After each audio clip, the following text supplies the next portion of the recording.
Je suis la maison de Dieu, je lui appartiens.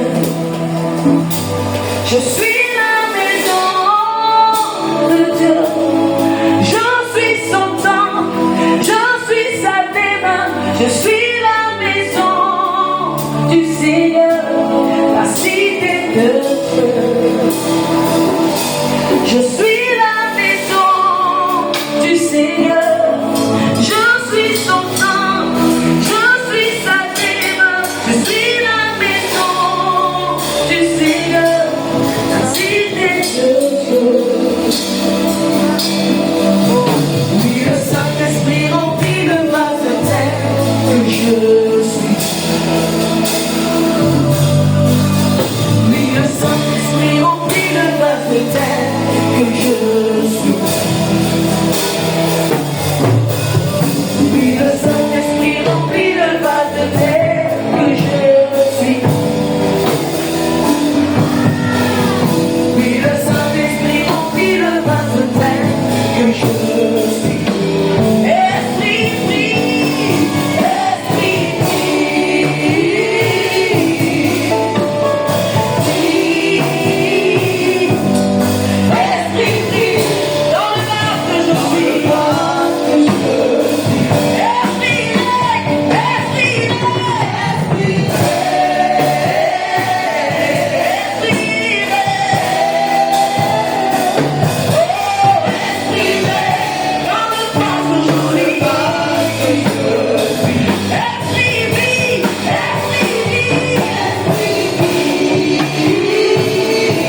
Nous aimons cette grâce.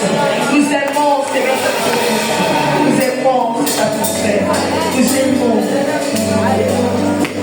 Nous aimons. Nous aimons. Alléluia. Oh. Esprit de Dieu règne dans le vie, esprit règne. Oh, règne. Esprit de Dieu règne dans l'esprit. L'esprit sur toute chair.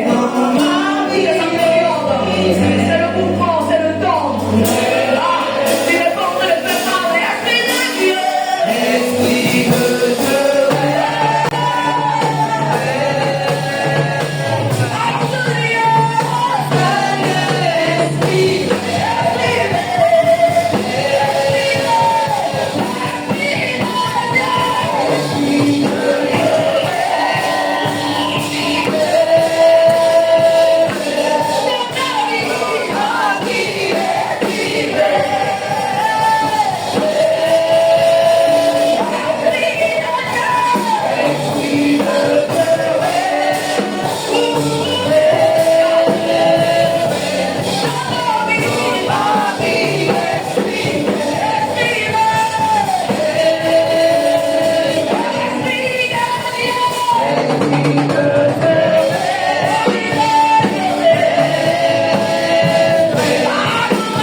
Ce lieu est rempli de l'onction et de la présence de cet esprit. Alléluia.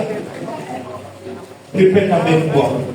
Cet esprit, esprit de feu et de puissance, ce matin, je forme ta présence, de ta main puissante, écrase mes ennemis. Les ennemis de ma vie, que ta main puissante écrase la maladie. Au nom de Jésus, que ton feu consume tous les adversaires ce matin. Que le feu de ta puissance consume toute malédiction sur ma vie ce matin. Au nom de Jésus, que le feu de ta puissance se manifeste ce matin comme le jour de la Pentecôte où ton peuple, les disciples, les apôtres étaient réunis et la Bible dit que tu es descendu avec force, puissance et feu. Ce matin, tu n'as pas changé, tu es toujours le même. Alors, je crie à toi, descends par ton feu, descends par ton feu, descends par ton pouvoir, au nom de Jésus, et libère-moi de toute malédiction, libère-moi de toute méchanceté, libère-moi de toute pauvreté. Ce matin, je crie à toi, Saint-Esprit, agis, agis, agis, agis.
Jésus. Au nom de Jésus.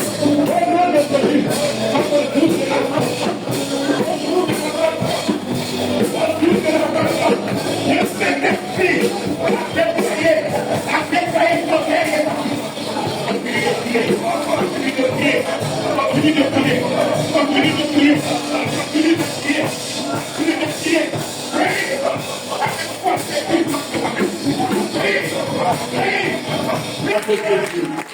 Amen.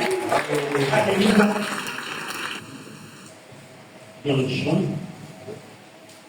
14, verset 16, et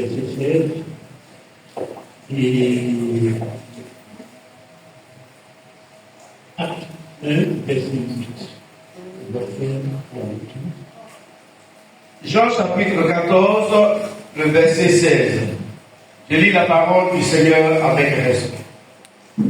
Et moi, je prierai le Père, et il vous donnera un autre consolateur, afin qu'il demeure éternellement avec vous.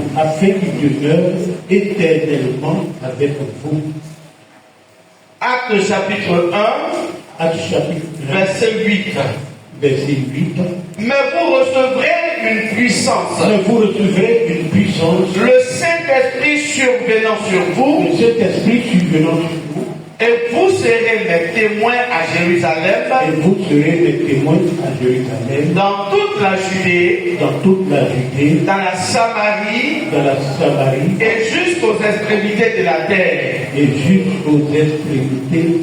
Est-ce que vous acclamez fortement cette parole? Cette promesse? Alléluia.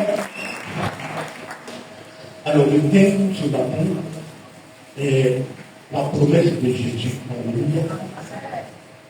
Tout toi vers quelqu'un et dis Dieu nous a fait une promesse. Dis Dieu t'a fait une promesse. Alléluia. Gloire à Jésus.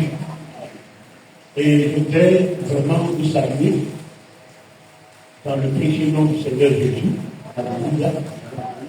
Dieu, notre Père, notre Créateur, est un Dieu bon. Alléluia. Je voudrais vraiment bénir son nom. Je crois que ce jour, que le jour de fête pour nous, alléluia, qui nous parle de la Pentecôte, alléluia. Vous savez, la Pentecôte même était une fête juive. Une fête agricole des Juifs. Et pendant cette fête-là, les Juifs venaient pour présenter les prémices de leur récolte au Seigneur. Alléluia. C'était une fête juive. Mais aujourd'hui, nous ne sommes pas dans cette dimension de fête des Juifs. Alléluia. Aujourd'hui, la Pentecôte commémore la descente du Saint-Esprit, c'est-à-dire le Saint-Esprit est venu habiter en chaque croyant. Alléluia. Vous savez, dans l'Ancien Testament, le Saint-Esprit venait sur des personnes à divers moments,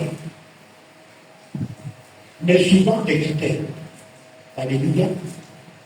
Et c'est Jésus qui va dire à ses disciples que désormais le Saint-Esprit va venir demeurer éternellement avec vous. Est-ce qu'on peut acclamer cette promesse de Jésus? Donc, en fait, nous sommes en train de commémorer ce moment pour Dieu, le don de l'Esprit de Dieu, fait aux disciples. Mais en même temps aussi, nous souvenir que c'est toujours là que l'Église est née. Donc, c'est comme si nous sommes en train de faire la naissance, non l'anniversaire plutôt, de la naissance de l'Église. Alléluia. Gloire à Jésus. Et c'est ça aujourd'hui qui est notre fête de Pentecôte. Ça n'a rien à voir avec la fête des Juifs. Alléluia.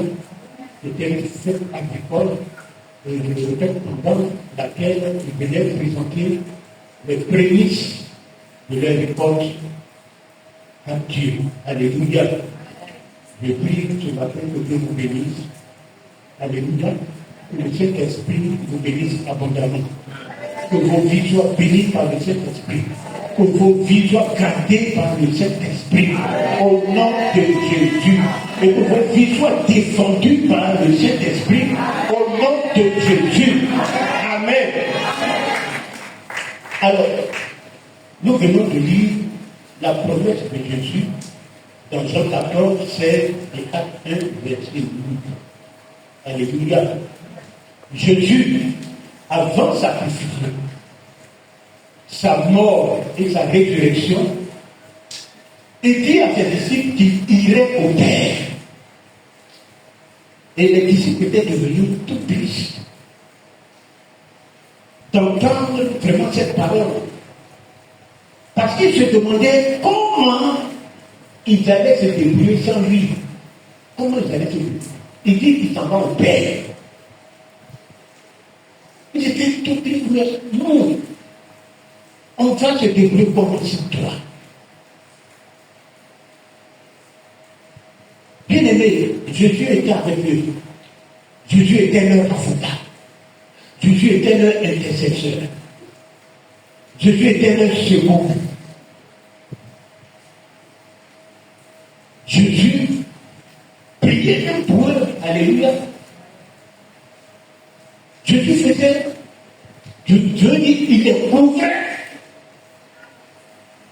par l'Esprit de Dieu.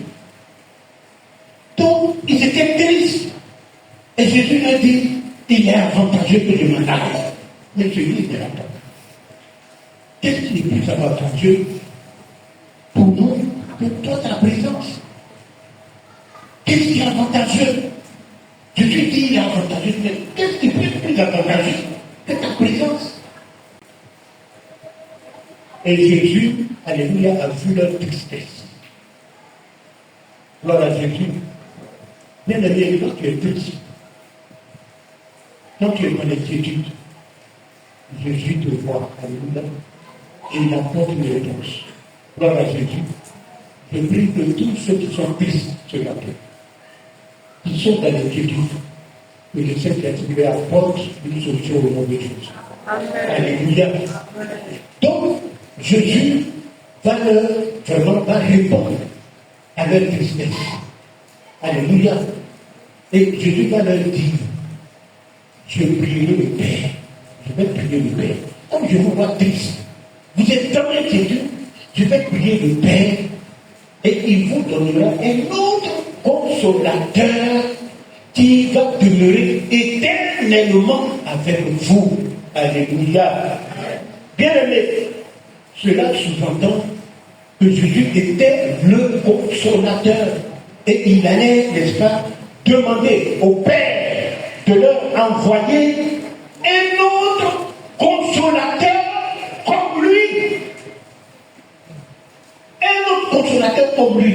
Non pas quelqu'un qui lui ressemble, mais quelqu'un qui est comme lui-même Jésus. Alléluia.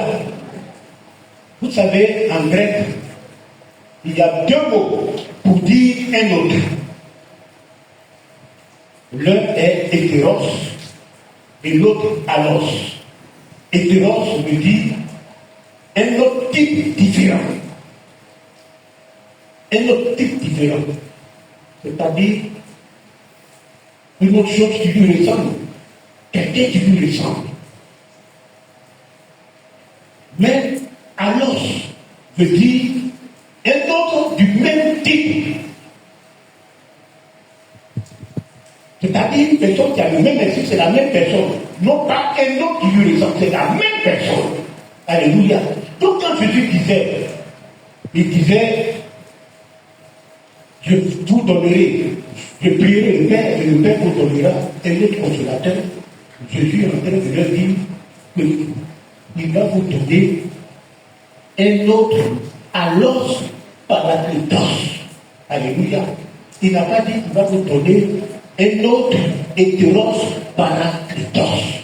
Mais un autre alors parakletos. Parakletos qui veut dire un autre paraclet du même type. Parakletos désigne, alléluia, quelqu'un qui est appelé à marcher côte à côte avec toi. Alléluia. Et vous savez, le premier mot qui a été utilisé pour désigner paraclet en français est consolateur. Consolateur. Donc, un paraclet est quelqu'un qui est appelé à t'accompagner en tant que consolateur. Alléluia. Gloire à Jésus. Bien-aimé, dans cette promesse-là, Dieu a prévu quelqu'un pour t'accompagner. Alléluia. Le Saint-Esprit pour t'accompagner, pour être avec toi. Mais quand Jésus utilise le mot paraclet, consolateur, il ne parle pas d'un consolateur passif. Alléluia. Il ne parle pas d'un consolateur passif. De quel consolateur, de quel type de consolateur il parle? Pas un consolateur passif, c'est-à-dire un consolateur qui n'agit pas, qui fait du lave, qui soit tout est bon. Il peut t'accompagner dans le problème que tu as, il est dedans aussi, mais il n'agit pas. Très souvent on dit Yacob à certaines personnes qui sont dans des problèmes. Mais est-ce qu'on agit? On n'agit pas. C'est-à-dire, le consolateur passif, c'est quelqu'un qui peut te regarder même de loin, te débattre avec tes ennemis ou bien des circonstances qui t'assaillent. Sans pouvoir même faire quelque chose. Il peut te dire, vas-y, vraiment je suis avec toi, prends courage, je suis avec toi. Mais sans pouvoir agir concrètement. Bien aimé, c'est pas que je suis le consolateur dont je parle. Le consolateur dont je lui parle, c'est un consolateur proactif. Alléluia. Proactif. C'est-à-dire quelqu'un qui agit. Quelqu'un qui prend l'initiative dans l'action. Alléluia. Qui ne va pas te laisser comme ça. Qui est prêt à combattre pour toi. Qui est prêt aussi à te défendre. Alléluia. Il est prêt à te défendre. Et ce consolateur, c'est le Saint-Esprit. Alléluia. C'est le Saint-Esprit. Et c'est ce que, comme je lui dis, il y a notre consolateur. En fait, c'était le ministère de Jésus. Donc, il y a un autre consolateur, c'est-à-dire quelqu'un qui ferait comme moi, c'est comme moi, qui ferait comme moi. Jésus n'abandonne pas ses enfants. Il n'a pas abandonné ses disciples. Alléluia.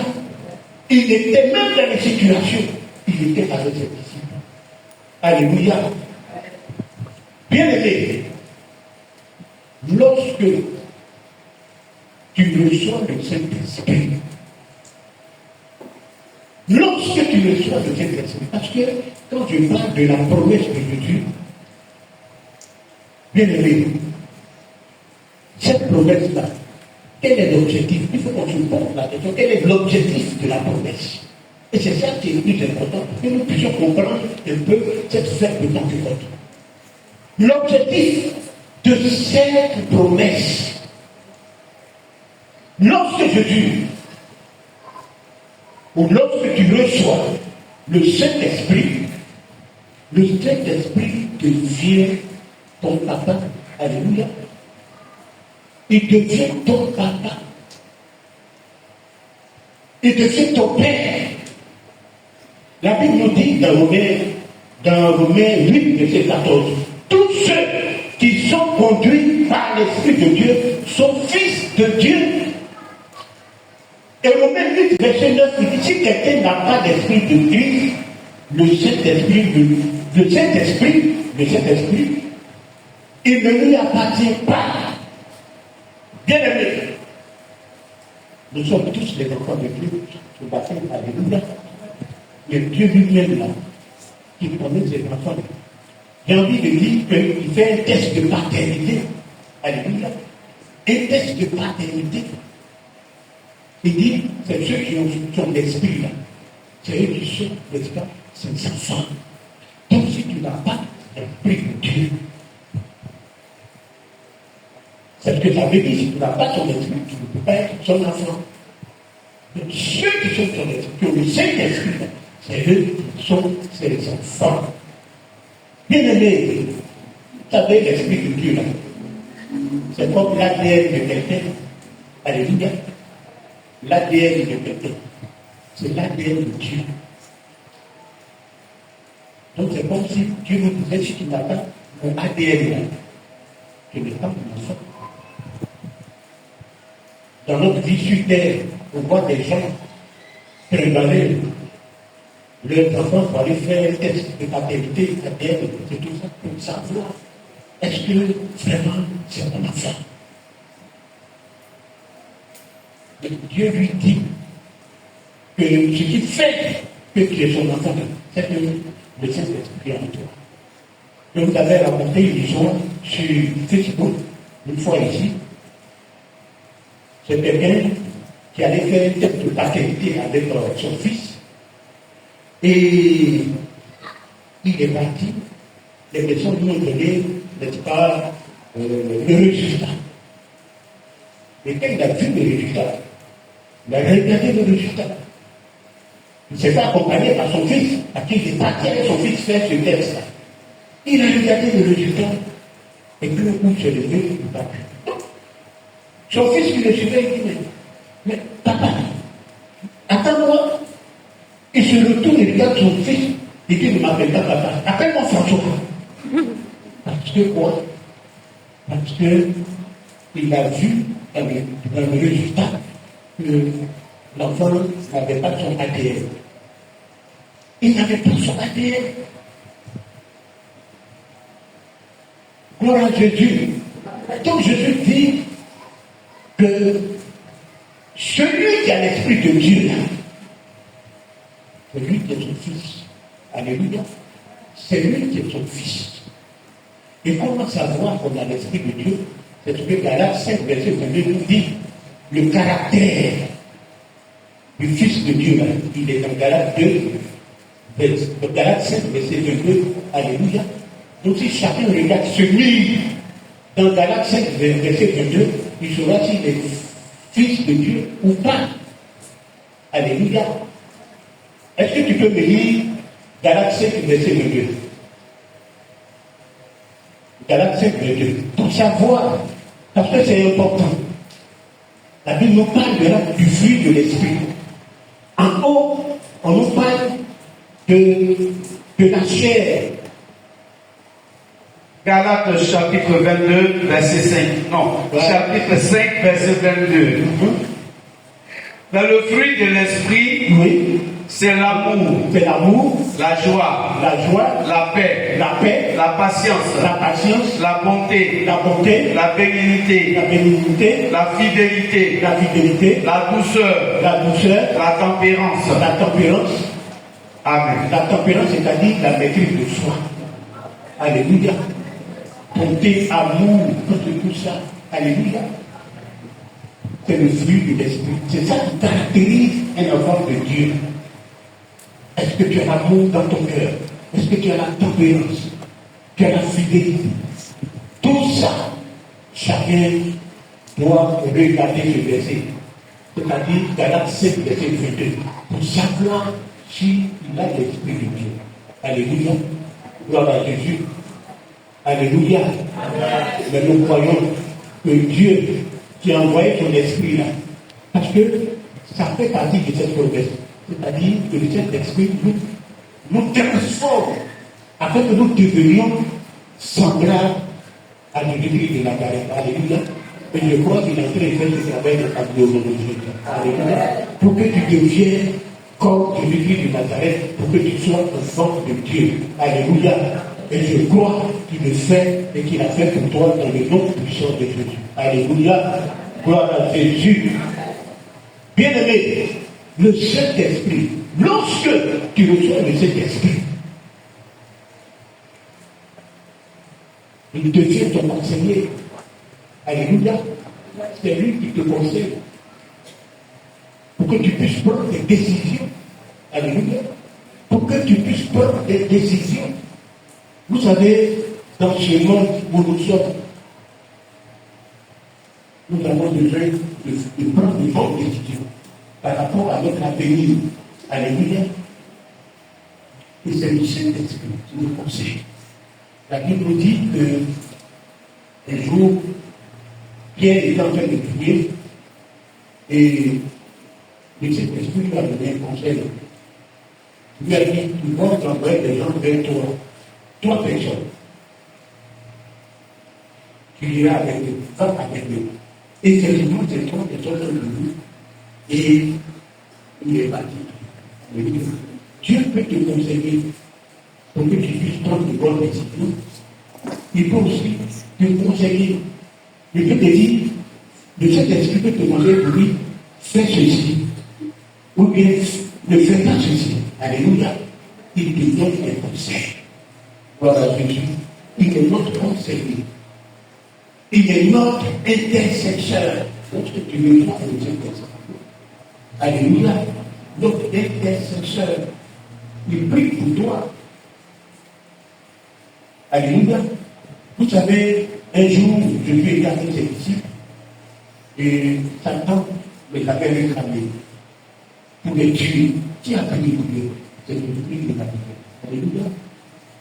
Qui est lui-même le consolateur. Et c'est ce rôle-là que le Saint-Esprit joue dans notre vie. Alléluia. C'est-à-dire, il prie pour toi. Il prie pour toi. La Bible dit que nous-mêmes dans nos prières, parfois il nous arrive de ne pas savoir vraiment comment prier. On a prié, mais le Saint-Esprit nous aide à prier. Alléluia. Il nous aide à prier. C'est-à-dire, il y a des moments où nous souffrons, nous passons par des situations difficiles. Et nous n'arrivons pas à exprimer cela avec des paroles. Parfois même tu pleures, il y a des sanglots, tu gémis, tu n'arrives pas. C'est le Saint-Esprit, alléluia, qui exprime cela, alléluia, à Dieu. Et Dieu tient à ton secours. Alléluia. Dieu tient à ton secours.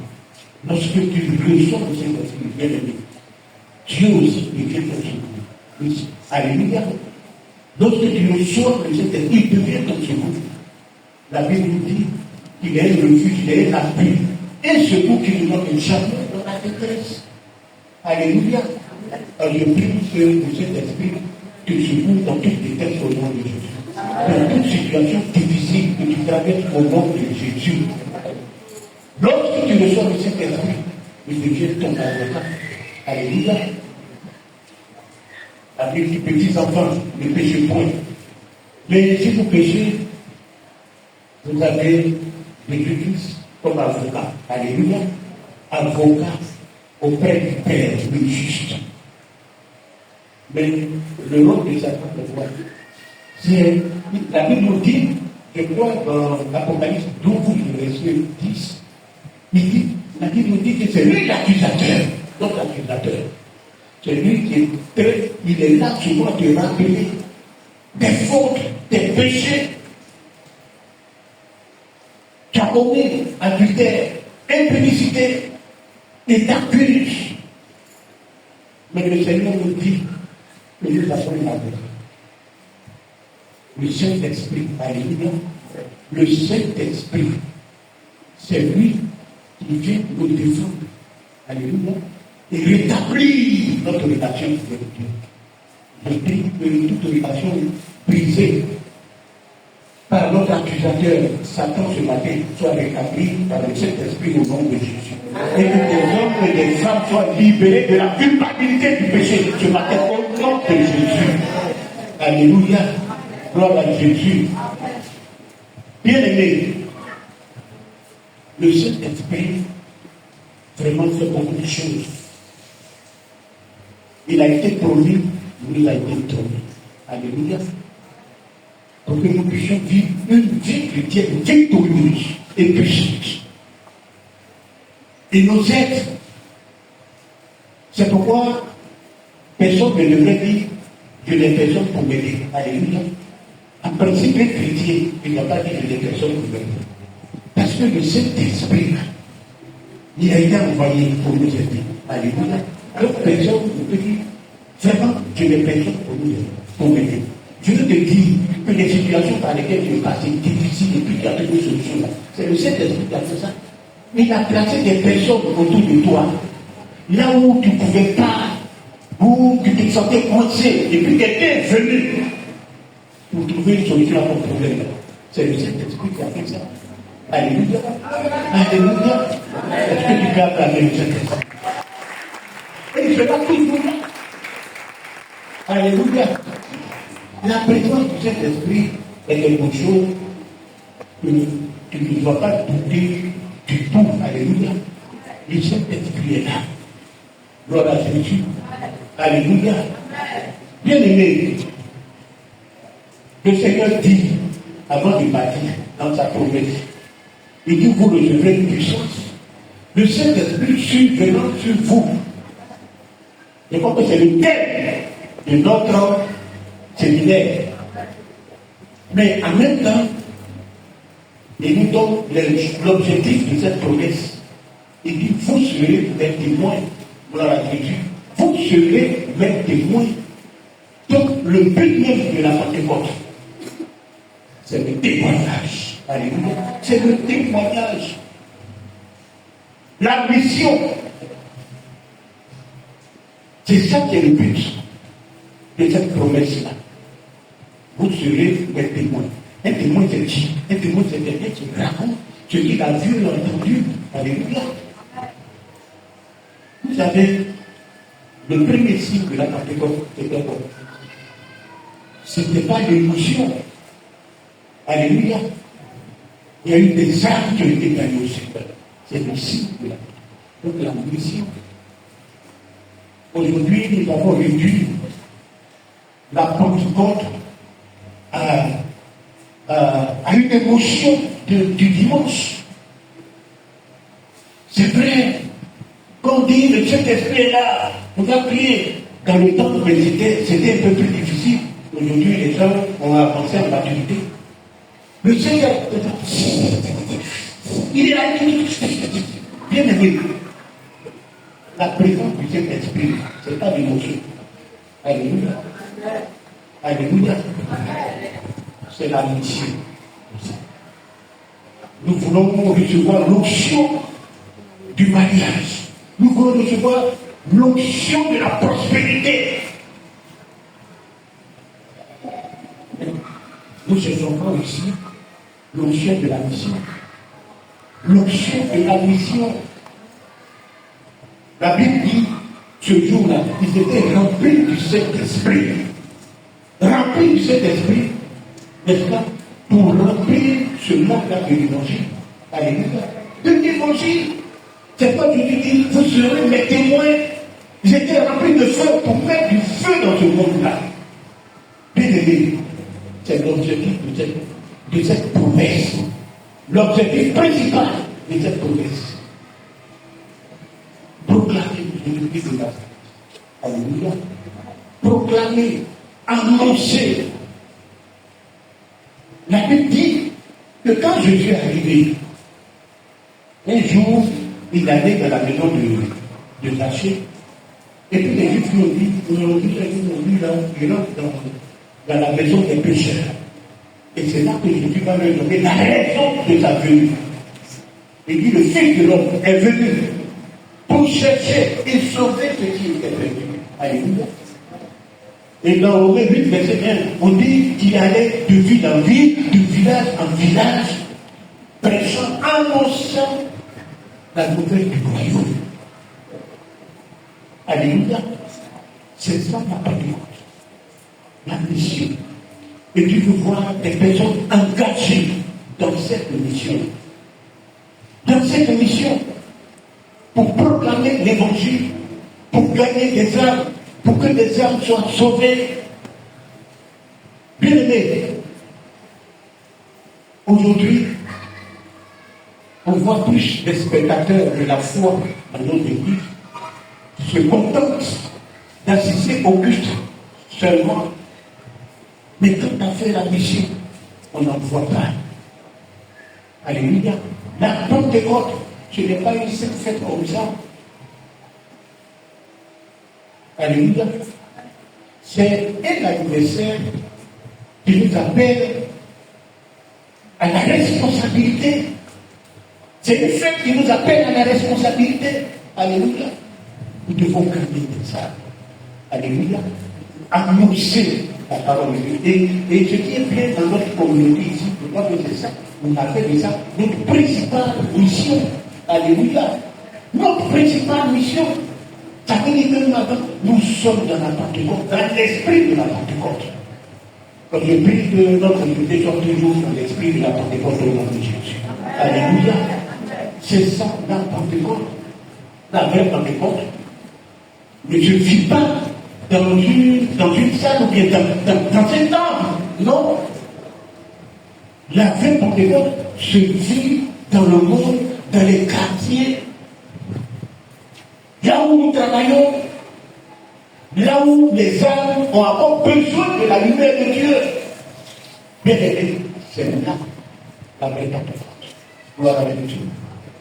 Gloire à Jésus. Et puis, aujourd'hui, c'est l'anniversaire de la descente du Saint-Esprit de Dieu à terre. C'est l'anniversaire. Donc, vous savez qu'un anniversaire suppose un bilan. Alléluia. Suppose un bilan. C'est pas chacun de nous doit se poser la question. Depuis la Pentecôte dernière, combien de personnes qui ont conduit au Seigneur? Combien de personnes qui ont conduit au Seigneur? Combien depuis la Pentecôte? Combien de personnes? J'ai parlé à Jésus à combien de personnes? Alléluia. C'est un bilan important. La Pentecôte, c'est aussi ça. Faire un bilan. C'est l'évaluation de notre expérience, de ce que nous avons fait du Saint-Esprit depuis qu'il nous a été donné. Alléluia. C'est ça qui est la Pentecôte. Alléluia. C'est ça qui est la Pentecôte. L'évaluation de ce que nous avons fait avec le Saint-Esprit depuis qu'il nous a été donné. Jésus dit, il dit, vous serez le témoin. Et le témoin, c'est une mission. Alléluia. Une mission. On doit se poser la question, est-ce que je suis vraiment témoin? Est-ce que j'ai accompli cette mission? L'église, c'est ça. Alléluia. Je répète, le premier signe de la Pentecôte, c'était ça. C'était ça. Gloire à Jésus. Gloire à Jésus. C'est le premier signe de la Pentecôte. Ce matin, je veux vous souhaiter bonne fête de Pentecôte. Alléluia. Que Dieu vous bénisse. Alléluia. Que l'Esprit de Dieu vraiment soit votre conseiller, votre avocat, votre intercession. Parfois, je dis que cette vie chrétienne-là devrait être pleine de joie. Alléluia. Devrait être pleine de joie. Si cet esprit est notre avocat, il est notre conseiller, il est là, il nous défend.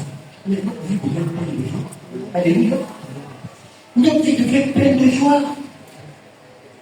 Donc, Dieu a tout prévu pour que notre vie soit pleine de joie. Mais aujourd'hui, si on a des problèmes, c'est tout le fait que nous n'avons pas appris à écouter le Saint-Esprit. Alléluia. À écouter le Saint-Esprit. Le Saint-Esprit parle, mais nous n'avons pas pris le temps de l'écouter. Je crois dans le livre de 1 Roi 19, versets 11 à 13, Dieu lui décide quelque chose. C'est le prophète Élie qui était sur la montagne. Il attendait Dieu. Et puis, peut-être il voit des événements époustouflants. Vraiment des choses effroyables. Et il avait pensé que, au travers de ces choses-là, Dieu était en train d'annoncer sa venue, puisqu'il attendait Dieu. Mais Dieu doit montrer qu'il n'était pas dans ces choses-là. Alléluia. Et Dieu est venu dans ces dos murmures. Alléluia. Vous savez, parfois, je dis, nous n'apprenons pas à écouter les gens. Parfois, nous pensons que quand le Saint-Esprit veut nous parler, il doit nous parler à haute voix. Ou bien, ça peut t'accompagner d'essayer de nous dire quelque chose. Alléluia. Parce que parfois tu es là et l'Esprit même te dit, viens à l'église. Alléluia. Il t'encourage à venir à l'église. C'est pas ta pensée, c'est le Saint-Esprit. La nuit, tu te réveilles. Tu as fait un cauchemar, tu te réveilles. C'est le Saint-Esprit qui te réveille. Pour que tu puisses prier pour combattre. Le Saint-Esprit nous parle. Alléluia. Le Saint-Esprit nous parle. Alléluia. Élie, il attendait Dieu, mais Dieu n'est pas venu comme il aurait voulu. Comme il aurait voulu. C'est comme ça que j'étais dit, non, le Saint-Esprit est là. Mais il faut apprendre à l'écouter. Alléluia. Il faut apprendre à marcher avec lui. C'est quoi la Bible nous parle de ceux qui marchent selon son esprit. Alléluia. Il faut apprendre à marcher avec lui. Gloire à Jésus. Alléluia. Merci. Gloire à Jésus. Il faut apprendre à écouter le Saint-Esprit. Bien aimé, nous sommes à une fête importante commémoration de la venue du Saint-Esprit. Alléluia. Prenons conscience que ce n'est pas une seule fête.